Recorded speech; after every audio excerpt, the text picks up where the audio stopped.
Welcome to the UpKeep Pledge Pros Podcast, a podcast dedicated to unmatched value and unwavering support for our customers and the community at large. Today, we have my friend, UpKeep's friend, and a well-recognized industry expert, Shon Isenhour with Eruditio. Shon, welcome. Great to be here. Thanks for having me. Thank you. Well, we've met a handful of times now at SMRP, Reliable Plan. I got to meet your whole team more in depth this time than I did at SMRP. William and Katie, and you guys had a mess of pros over there. So I kind of wanted to just start off for maybe our listeners who aren't familiar with Eruditio and what the services that you guys provide. I'd like for you just to give us kind of like a backstory, somewhat of a deep dive Yeah. into all the services and professional offerings that you guys have. Sounds good. Absolutely. So I'll tell you a little bit about us. So we're a 10-year-old education first consultancy. And the reason we say that is because we really try to make sure that our clients learn what we're doing or what we're trying to do within that facility so that they can sustain it long term. So we really try to approach all of our engagements with that understanding of, okay, guys, here's what we're doing. Here's why we're doing it. Here's how we're going to do it. And here's what we want you to do long term to sustain it and keep it moving forward. So we kind of divide our offering up into three areas or three main focuses. The first one would be traditional education. We do a lot of face-to-face training, very custom in a lot of cases. In fact, I had 2 or 3 calls today with clients where we're developing a custom curriculum specifically for them. Some of them around leadership, some around reliability. Nice. But the idea is, hey, here is something that I have that I need as a customer. Here are the learning objectives, and here's what I want my people to do differently on the other side. Right. And so we'll build that, and sometimes we'll mix it up with e-learning. Sometimes we'll do it in a face-to-face environment. Sometimes it'll have video. Really just depends on kind of what the learning objectives are. So Right. that's kind of one part of our business. The second part of our business is our blended learning offerings, and we're super proud of those. Those are something that have been around for the full time that we've been Eruditio, but that we've added curriculum every year, so it's never really gotten stale. We started out with reliability engineering, IBL, and the idea behind that was it takes someone who is a technician or maybe just an engineer and in a role that really wants to understand how reliability fits together, and it gives them all the tools they need to be successful. Right. What I really love about it is it's project based. So as they go through and they learn these new things, they go and apply them on a line in their facility, right? Or on a room or an office or whatever it is in their facility. And then they bring that back and their coach gives them feedback. So Sure. if you're working on an RCA, a root cause analysis, and they go in and dive into it, then they get to come back and share that with their coach, and their coach will say, hey, you missed some things here, or maybe you need to drill deeper down into the problem from this perspective. But it's that ability to get that feedback. And I don't know about you, but early on in my career, that's one of the things I think I wished that I had had that I didn't. I started out years ago in industry and worked for a company called Sunoco and then a company called ExxonMobil. And in those two companies, I sometimes felt like I got a little siloed. There wasn't other reliability people like me there. And so having that coach really helps. Well, From there, it helps oh, go connect you ahead. to the Sorry. bit. No, no, I'll say it helps connect you to the bigger business, right? If you feel like you're kind of floating and the impacts that you're making aren't driving any value or things, and no one's recognizing those things. And I think what happened with me is very similar is I didn't know the language and they didn't know my language. So I'm doing all the technical things and doing great things, and all they see is machines running.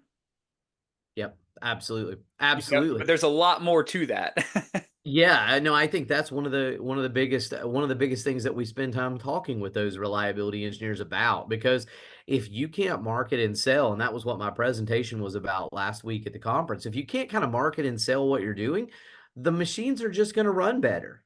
And no one's really going to know what you did behind the scenes with that root cause or that reliability centered maintenance analysis that you did, or whatever the case may be.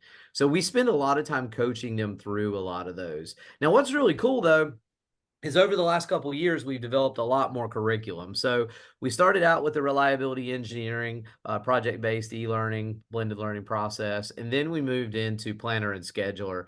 And we did that for a large company that we all know, we're all probably customers of, and they really wanted to train a large group of about 50 planners within their organization, but they wanted more than just a class.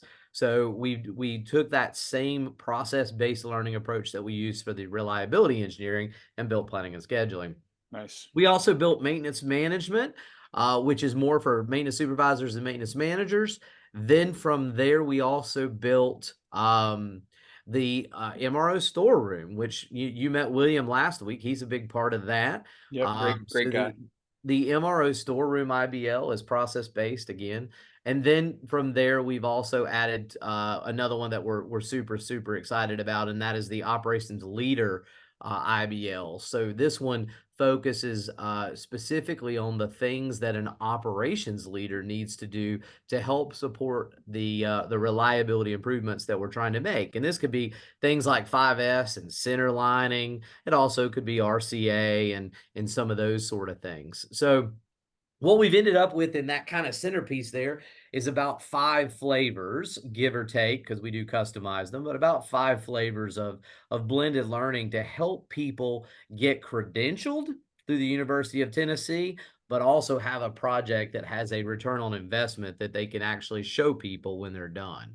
Sure. So that's our second piece, and then our third piece is very traditional consulting, where we've worked with a student or we've worked with a company and they just don't have the bandwidth to get everything done.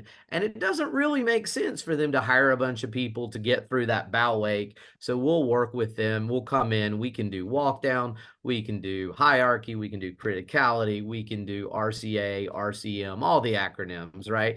We can come in and help them do those things in their facility. So that's kind of how we look. I tried to keep it fairly short, but that's a lot of what we do at Eruditio. Sure. Yeah, and the investment in your middle management, your supervisors, your maintenance managers, stuff like that, that's the biggest bang for your buck in most organizations. Trying to coach up executives and directors and things like that. Yeah, it's good to them in the racy to be aware. But your bang for buck is the training at that middle management, and that's where things can really be driven down to the shop floor or whatever. But yeah, that's Hmm. great. That's a huge thing, a huge offering. Um, and you have the history, right? And you have the people who are well versed in those things to really make an impact. Yeah, it really helps. I mean, our team is incredible, and it allows us to feel very comfortable coaching. And what's great is it's a broad body of knowledge. But with the team that we have here, and it happened to me the other day, somebody sent me a student sent me something they wanted some feedback on, and quite honestly, I'd never seen it done that way before. So with this team here, I just popped it out to them. I'm like, guys, have you seen this before? If you did it work? How did it work? And why do we like it or not like it? Right. And, I was able within 2 hours maybe to get back to that client and say, "Hey, this is what we see. This is what we've seen in the past." And I can tell them a little bit about, what they could expect from a success standpoint. So Right. that's awesome. And that's the kind of team that we have here at Eruditio. So Yeah, and that's good. It's important. I know for me, when I was a young maintenance leader coming up, and I had, my ways and thoughts of doing things that were providing value for me and my business at the time.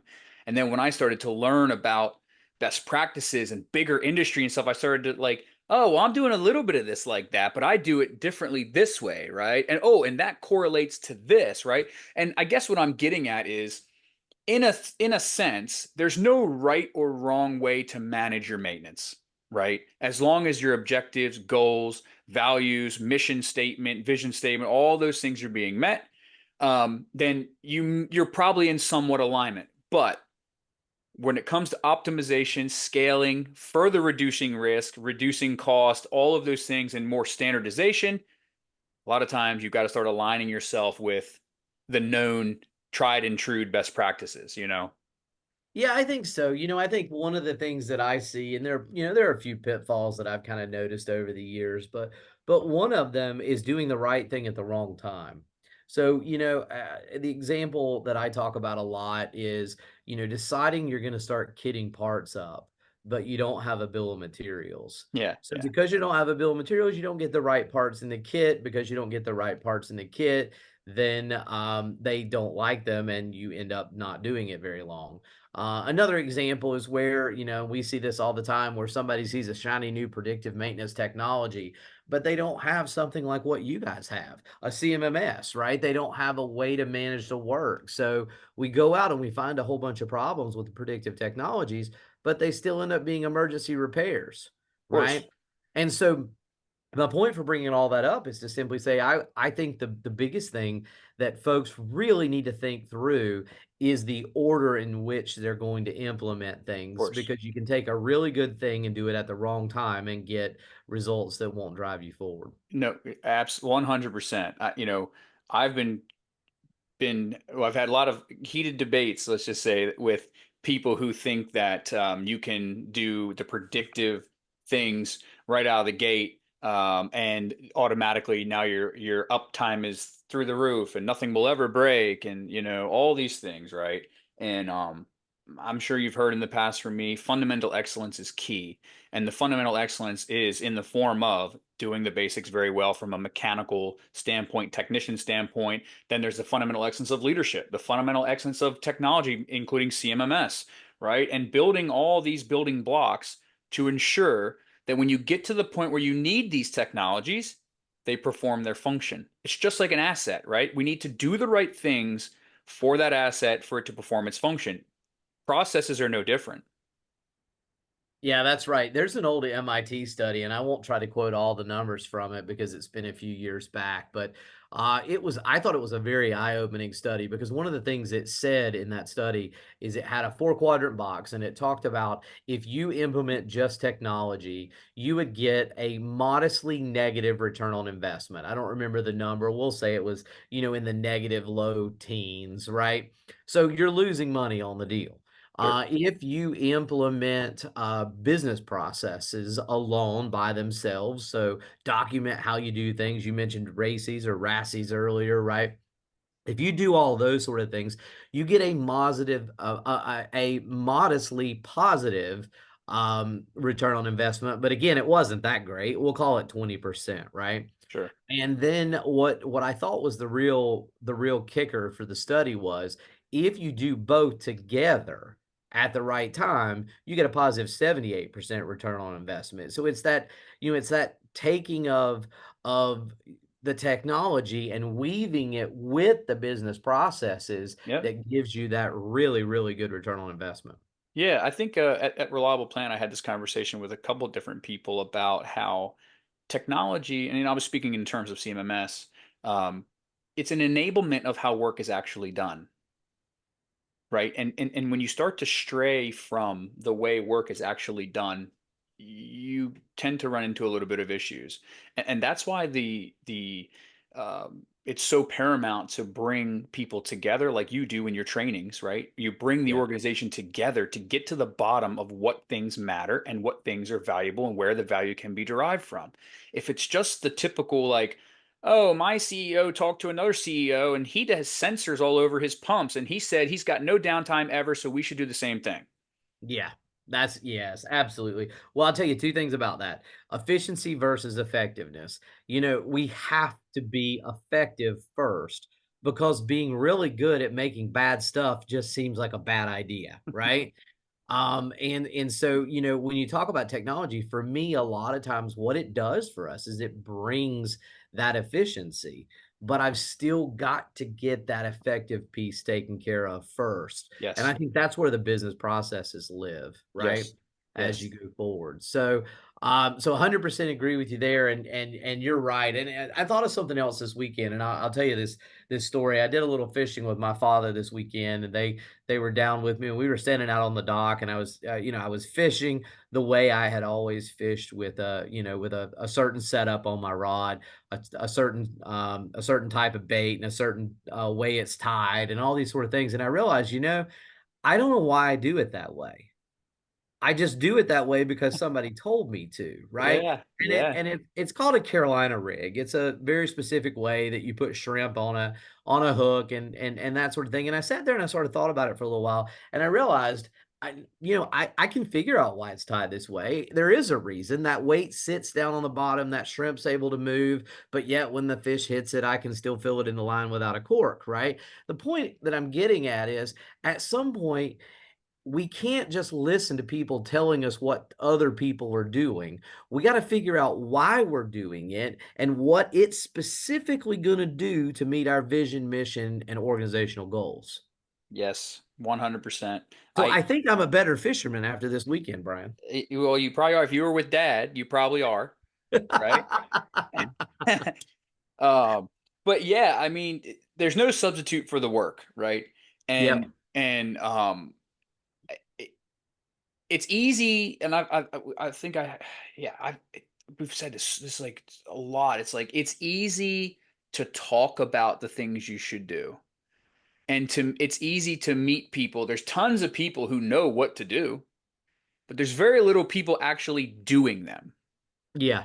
Yeah. And I've been in the past when, as a young maintenance leader, me coming up, I knew as I was learning and managing locations and hundreds of assets and people, I knew what I should be doing, but actually doing it was so much harder. There were more pieces that had to be put together, more correlations, more draw lines that needed to be aligned with things for those things to actually happen. And then here's the real kicker: you have to get people to do the work, That's right? right.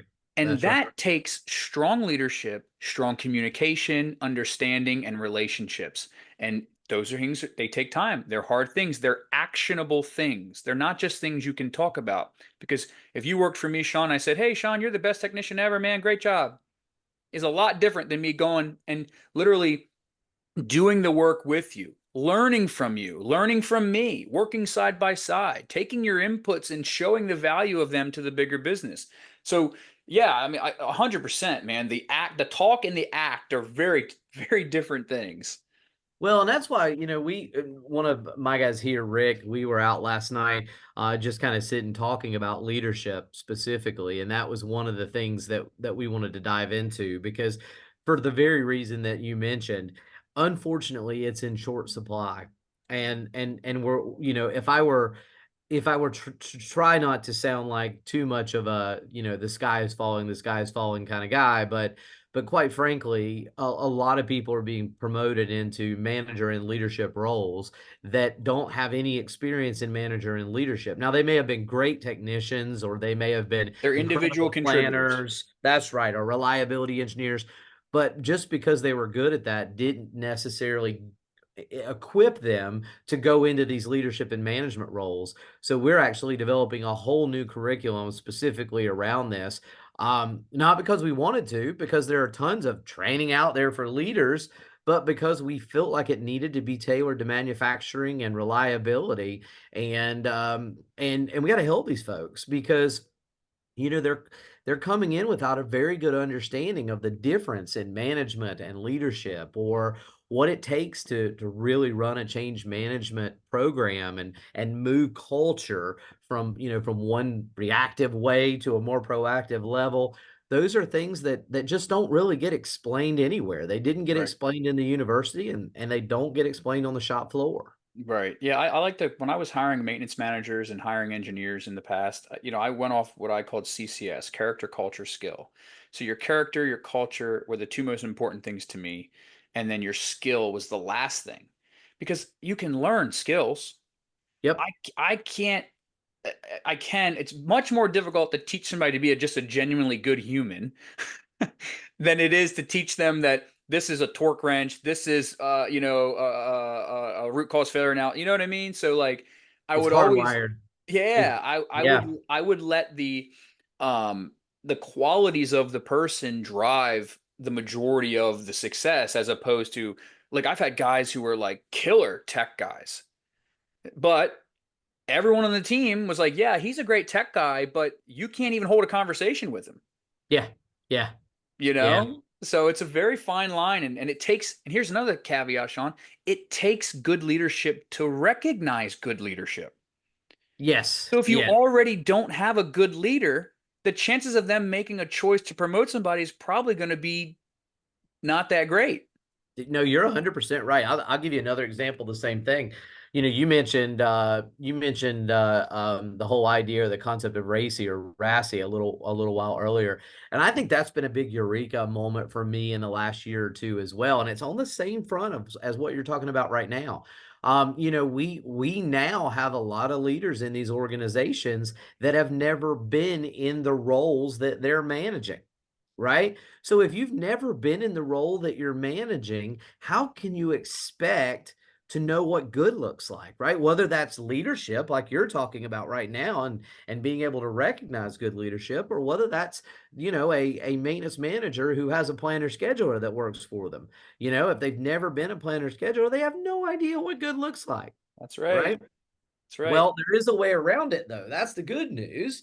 And it goes back to what you and I started talking about a few minutes ago. If you've mapped your business processes and you've taken the time to look at those individual steps and say who's responsible for this step and who's accountable if this step doesn't happen, what support do they need in order to be successful, and how do they need to be informed, or what other people in the organization need to be informed?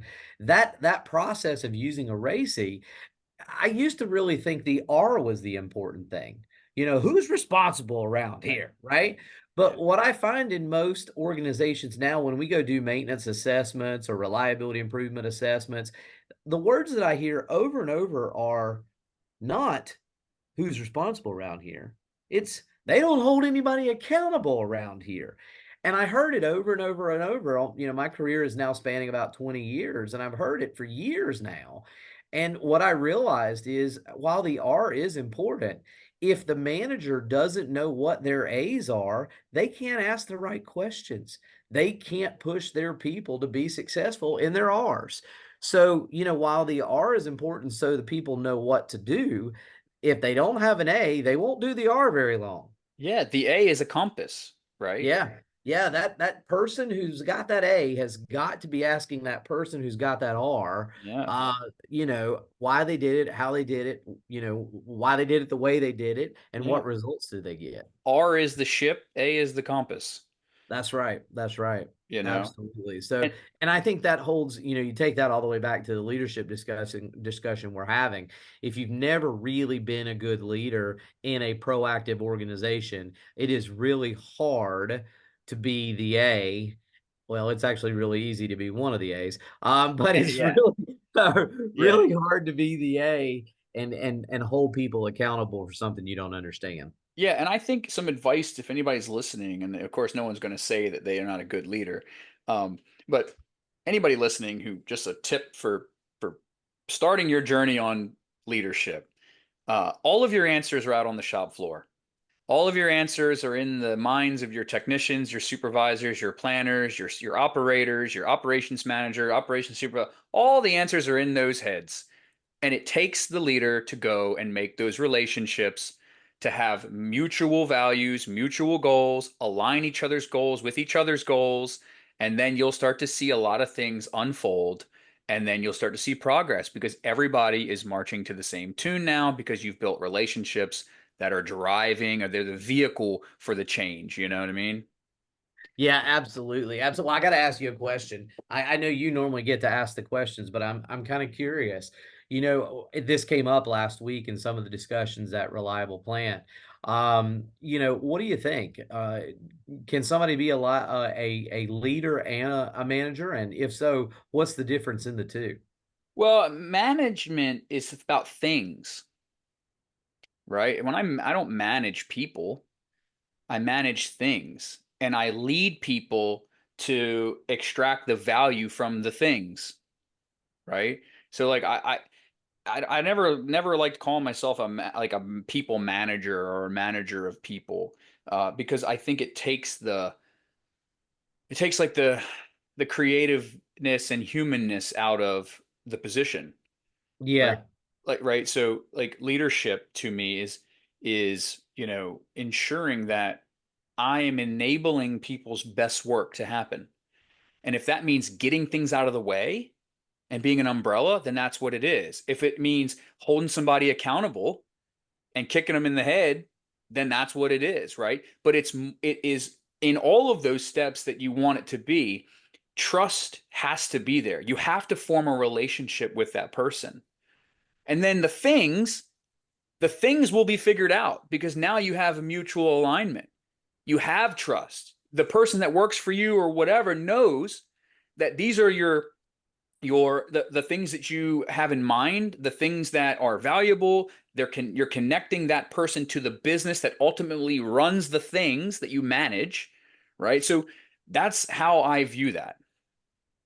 No, that's interesting. And I always love hearing how people define it because I think a lot of people define them very differently or kind of think about them a little differently. And that's I like the way you said, managing things, leading people. That's definitely a great way to think about it. I mine is probably a little different, but not much. I think of management as a constraint and leadership as a way of leading someone to a new level of performance or a new stage. So for me, managers freeze and leaders unfreeze. And so, when we talk about, what I've noticed here lately is there seems to be kind of this negative connotation towards managers. But yet, if all we had was leaders, we would never really lock anything in because we wouldn't have that ability to freeze or gel things up. You know what I mean? Well, manager generally is synonymous with authority. So when you hear the word as a human, you hear the word manager, you think, oh, they're in charge of stuff. They get to tell people what to do. They're this, they're that, right? When you hear the term leader, that's an uplifting word, right? Mhm. It makes you think, oh, they're probably doing something, right? They probably have a team that they work with, and the team doesn't work for them. So vocabulary, like words, I'm not always the person who says words are super important, but in this case, words are super important, right? Because when I hear manager, I hear authority. Yep. When I hear leader, I hear friend, someone who's going to help me and not Yep. and not, you know, point and, yell, whatever, right? So I think yours and I's definition is very similar. It's just that how do we define manager? Mhm. And I define manager as someone who is in charge of things. Mhm.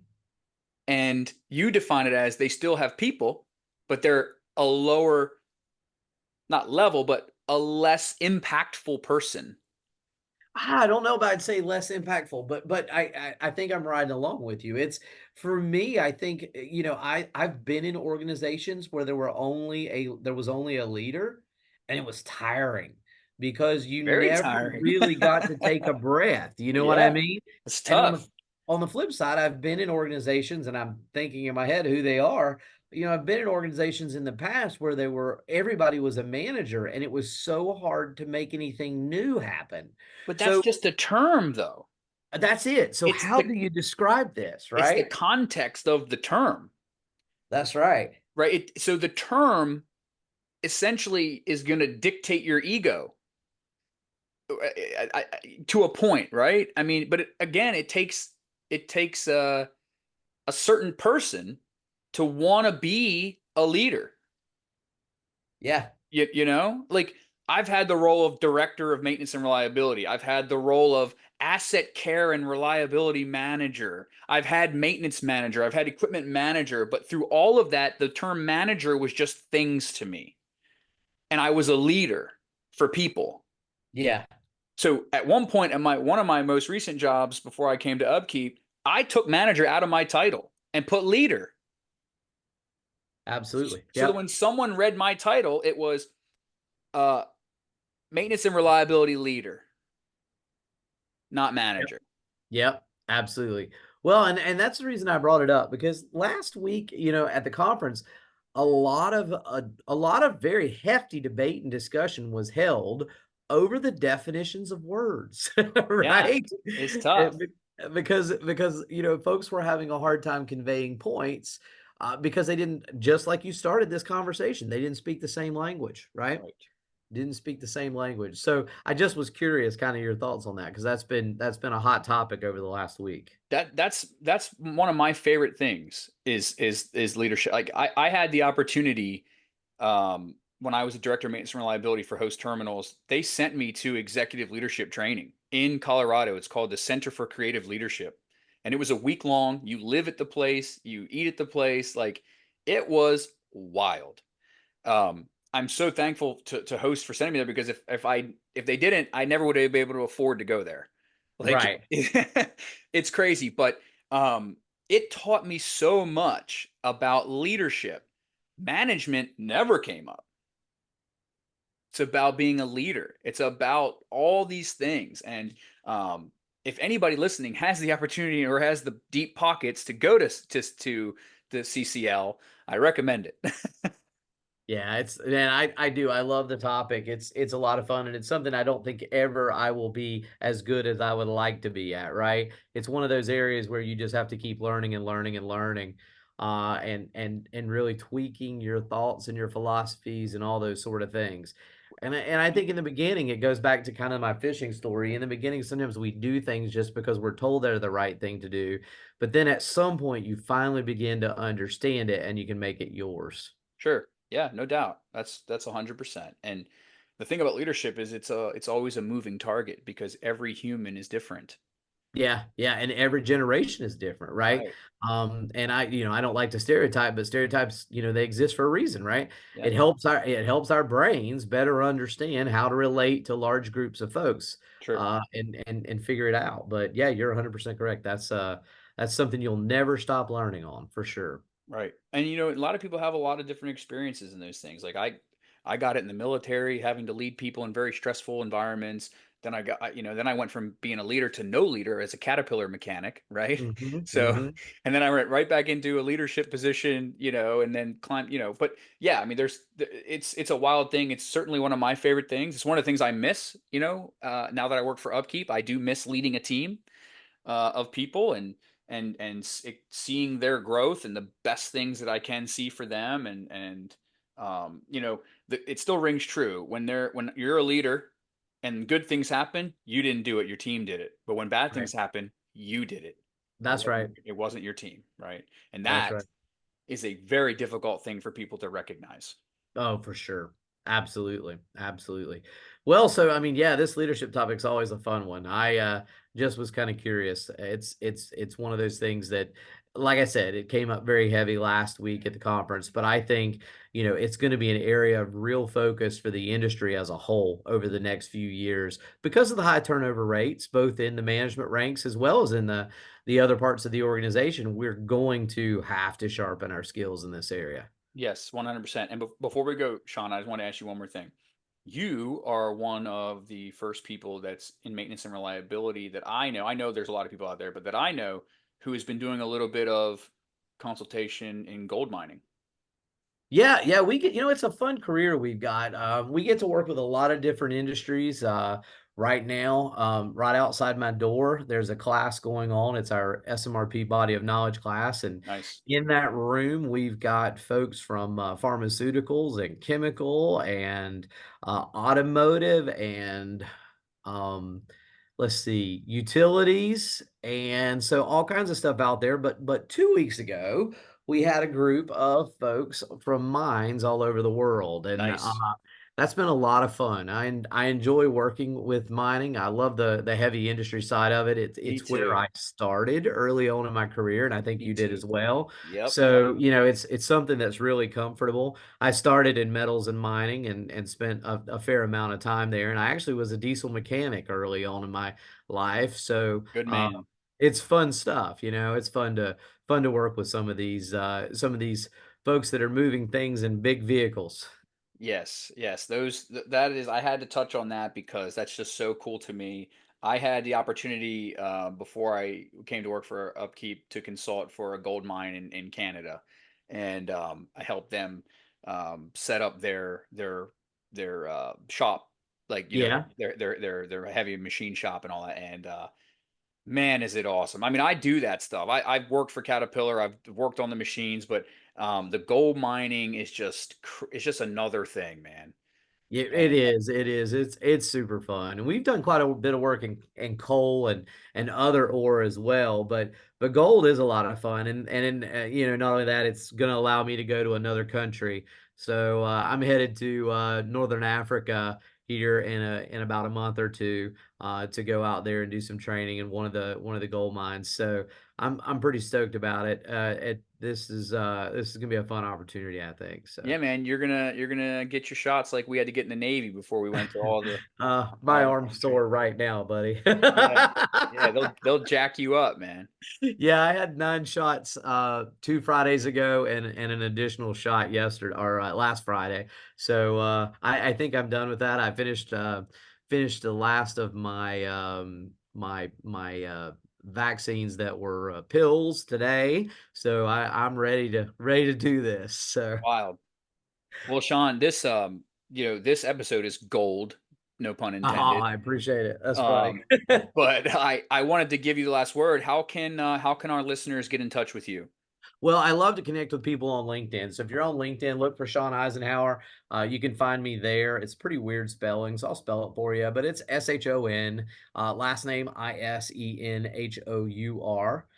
You can also find me at eruditio.com, another weird spelling, ERUDITIO.com. Or you can reach me on my cell phone, and it's 843-810-4446. You are brave, sir. Yeah, yeah. Well, with all the coaching we do, we get used to people calling us. And so if we weren't excited about talking about it, we wouldn't give out our numbers. Hey, man, you literally put your mouth where your money is, or whatever they say. Like, Sean, this has been awesome, dude. I know we played a little bit of tag to get set up here, but it was awesome seeing you and your team just crush it at Reliable Plant. I know we'll see each other SMRP this year at some point, Absolutely. maybe some other ones. And I just want to thank you. And on behalf of Upkeep, thank you for coming and joining us. And I hope to have you again, man. Awesome, man. I appreciate you guys having us. Always fun. You're very welcome. See you later, man.